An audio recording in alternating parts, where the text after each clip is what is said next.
Bom, pessoal, vamos fazer aqui um exemplo, só para a gente entender melhor. Vamos imaginar que a gente tem uma instalação dessa. Eu posso ter duas configurações, eu posso ter a configuração TN ou a configuração TT para esse canteiro de obras. A mais comum de se utilizar é o TT, mas também você pode utilizar o TN. Como que seria o TN? Eu saio aqui do meu padrão de energia elétrica, certo? E aí eu vou alimentar os meus elementos. Então eu posso chegar aqui nesse meu padrão, eu vou para um QGBT, ou aqui pode ser o QGBT, eu vou para algum quadro ou outro aqui. Vamos imaginar que a gente tem o primeiro caso TN. Eu saio do meu padrão de entrada, já eu tenho aqui um aterramento, né, um neutro aterrado aqui no meu padrão, certo? E aí eu vou para um QGBT que eu posso instalar em algum lugar. Aqui eu tenho a minha instalação sendo executada. Então vamos dizer que eu coloco um quadro geral aqui nessa edificação. Ele já sai como TN. Só que aqui eu tenho o aterramento dessa edificação, tá? E aqui eu também tenho, por exemplo, a minha torre de guincho que está sendo utilizada como captor natural. E aqui ela tem um aterramento em si. Então o que eu tenho que cuidar aqui e pensar? Se eu saio com o sistema TN, eu já tenho o meu neutro aterrado aqui, certo? Meu terra aqui já equipotencializado, e eu vou levar ele para um outro quadro. Só que aqui eu tenho uma outra edificação que está sendo construída, onde eu vou ter o aterramento estrutural ou anel que está sendo executado. E aqui eu tenho uma torre, um guincho, que eu preciso aterrar ele ou equipotencializar ele devido à possibilidade dele ser um captor natural. Então, nesse momento, o meu sistema TN, eu chego com um quadro aqui e nesse quadro, nesse QGBT, eu vou equipotencializar aqui no BEP desse QGBT, por exemplo, o meu aterramento da edificação que já está pronto e o aterramento do guincho. E aí a betoneira, se é um sistema TN, a betoneira não vai ter uma haste de terra. Eu posso simplesmente só pegar o terra do circuito elétrico e aterrar a massa da betoneira, sendo que aqui eu estou tendo ali DR e tudo mais. Essa é uma configuração para o sistema TN, tá? Porque aqui eu estou utilizando meu BEP, minha equipotencialização do aterramento da estrutura. Então eu tenho uma edificação sendo construída ou eu tenho um equipamento aqui que pode ser um captor natural e que precisa de um aterramento para escoamento devido à questão do SPDA. Agora vamos imaginar que aqui eu tenho um sistema TT, então tem que verificar qual é o sistema que tem lá. O sistema TT, eu não levo o neutro ou então terra para lá, certo? Eu não faço essa junção, essa conexão entre esses pontos de aterramento, são aterramentos isolados. Então eu vou ter um ponto de aterramento aqui, e aí eu levo as fases para cá, para esse QGBT, e aqui, por exemplo, eu posso ainda utilizar minha malha de aterramento da edificação, mais a malha dessa torre como sendo um aterramento separado. E devido à distância da betoneira, eu posso aproveitar e também equipotencializar esse aterramento à betoneira. E aí só vou chegar com as fases. E aqui eu sou obrigado a ter o DR. Eu só tenho que tomar cuidado com isso. Eu só coloco uma arte na betoneira se for um sistema TT. Se for um sistema TN, eu já levo do meu quadro, né, que já tem um aterramento, tem equipotencialização naquele quadro, né, no BEP, eu já levo dele para a minha betoneira junto com as fases o cabo de proteção de terra. Tá? E aí eu só faço equipotencializar a massa da betoneira. Agora, se é um sistema TT, eu vou precisar de uma haste de aterramento aqui e outra aqui, em que eu posso equipotencializar essas hastes. Eu posso juntar esses aterramentos devido à proximidade, né? Se for muito próximo, é o ideal que você faça isso. Isso para o sistema TT. Para o sistema TN, eu só vou levar o meu sistema, né, meu circuito já com terra e equipotencializo. E só vou utilizar, por exemplo, o aterramento do local se houver a necessidade de equipotencialização. Nesse caso, eu equipotencializaria esse terra em um sistema TN ao BEP do meu QGBT, tá? Ou ao BEP do meu quadro geral. porém a minha betoneira no sistema TN eu não utilizaria um terra, né? Eu só levaria o próprio terra elétrico do circuito, porque já está equipotencializado aqui, e também utilizaria o DR. É só essa configuração que você tem que tomar cuidado. Vai fazer um laudo, identifica qual é o tipo de sistema que está lá, se é sistema TT ou TN. Se for sistema TN, não evitem ali ou tentem identificar muitas artes. Se em cada equipamento tiver uma arte, já está errado isso aí, não é o sistema TN, tá? Ah, mas por exemplo aqui eu tenho uma malha de aterramento aqui, eu tenho a malha de edificação, eu posso equipotencializar? Sim, mas eu não vou, eu vou levar isso para um BEP e do BEP eu faço a equipotencialização, entendeu? Mas eu não vou no sistema TN colocar haste de aterramento em tudo. Agora, se lá é um sistema TT, eu vou ter que ter pelo menos uma haste em cada equipamento, porque ali eu preciso dessa haste ou desse sistema de aterramento em cada equipamento como sendo o sistema de aterramento dele, a proteção dele, já que eu não estou levando o meu terra elétrico, tá? Não estou levando ali meu cabo de proteção, certo? Então somente é esse cuidado que tem que ter.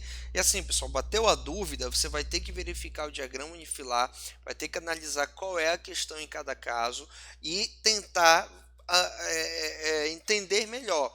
Qual que é o grande problema? Dificilmente num canteiro vai ser somente TT, dificilmente num canteiro vai ser somente TN, vai ser uma mistureba aí. E aí você tem que entender até onde você vai utilizar ou avaliar como TT e como TN e avaliar como que estão instalados os DRs. DRs são obrigados em qualquer tipo desses dois sistemas aí, beleza? Então só esse cuidado que a gente tem que ter. Só um exemplo ali para você ver. Como eu falei, dependendo do sistema, do esquema de aterramento, você vai buscar ali orientações. Outra coisa relacionada à norma, em R18, né, na parte 18, 21, 16, determina que os canteiros de obra devem estar protegidos por sistema de proteção contra descargas atmosféricas, né?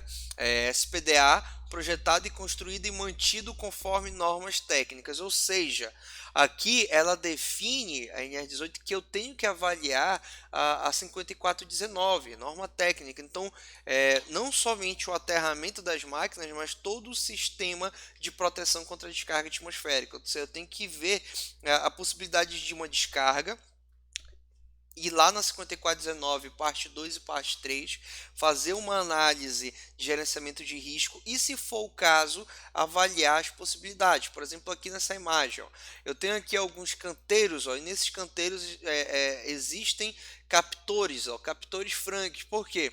Porque aqui são edificações, e essas edificações foi feita a análise de risco e ali chegou a necessidade de ter uma proteção.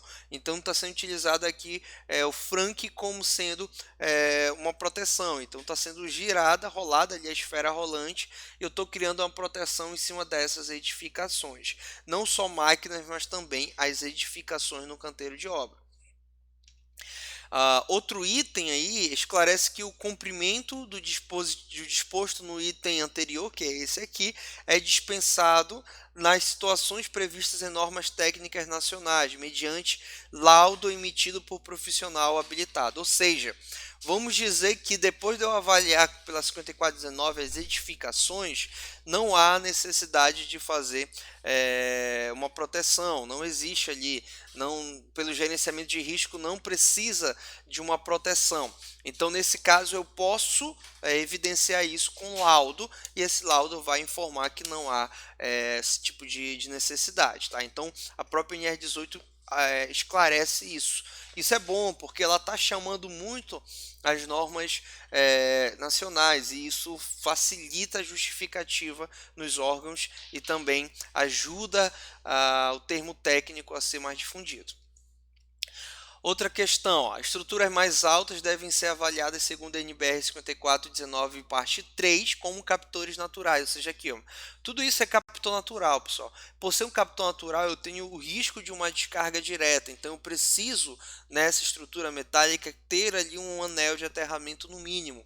E esse anel de aterramento eu vou equipotencializar o aterramento mais próximo para evitar tensões de passo, tensões de toque mais perigosas. Só que também, dependendo do meu sistema, se eu estou trabalhando no sistema TT, eu já preciso desse sistema de aterramento, tá? Aqui. E aí eu não vou precisar chegar com o meu cabo de proteção. Se é um sistema TN aqui, eu vou chegar com o meu cabo de proteção, tá?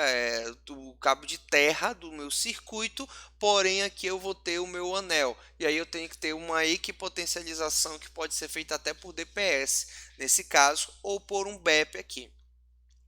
Aqui nesse caso a mesma complicação, ó. Eu tenho esse cara como sendo um captor natural.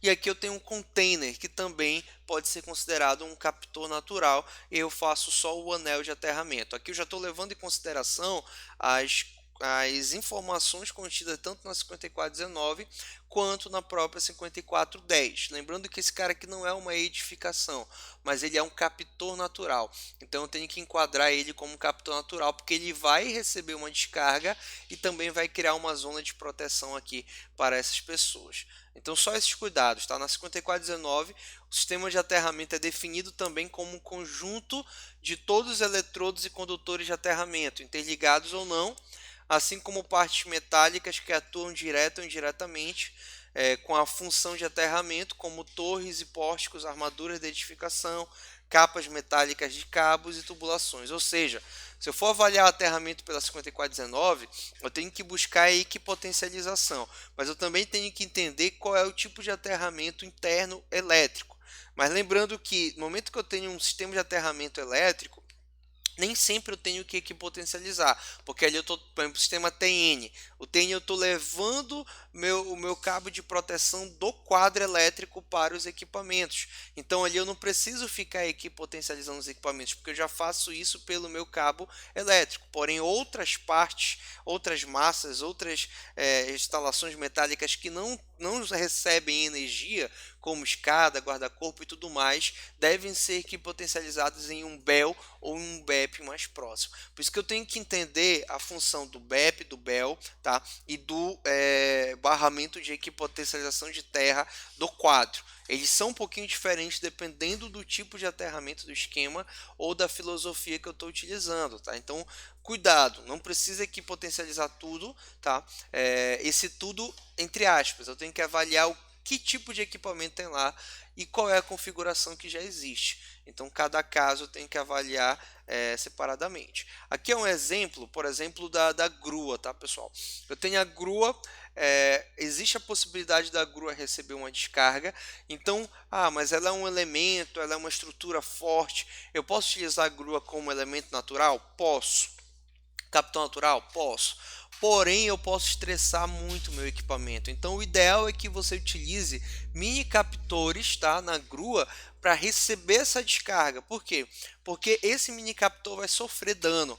Na hora que a descarga vir, ele vai se deteriorar, ele vai perder matéria. Então é ideal que o mini captor se sacrifique para que toda a minha estrutura da grua não seja comprometida.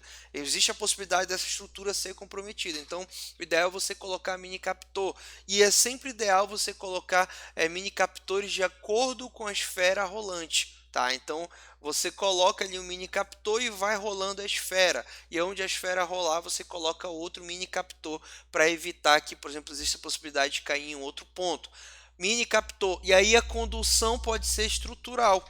Eu posso só colocar um mini captor aqui soldado ou parafusado e aí ele vai ser só o ponto de impacto. Ele que vai sofrer o impacto principal, mas a descarga, a dissipação vai vir pela estrutura e vai chegar aqui onde eu vou ter um aterramento para dissipar. Tá? Então, esses são os cuidados com relação ao SPDA e os cuidados com relação ao aterramento. Tá? Na próxima aula a gente vai falar um pouquinho das inspeções, o que é importante você verificar, quais são os cuidados e até onde é exigido um teste ou outro. Então vamos ficar aí, na próxima aula a gente volta.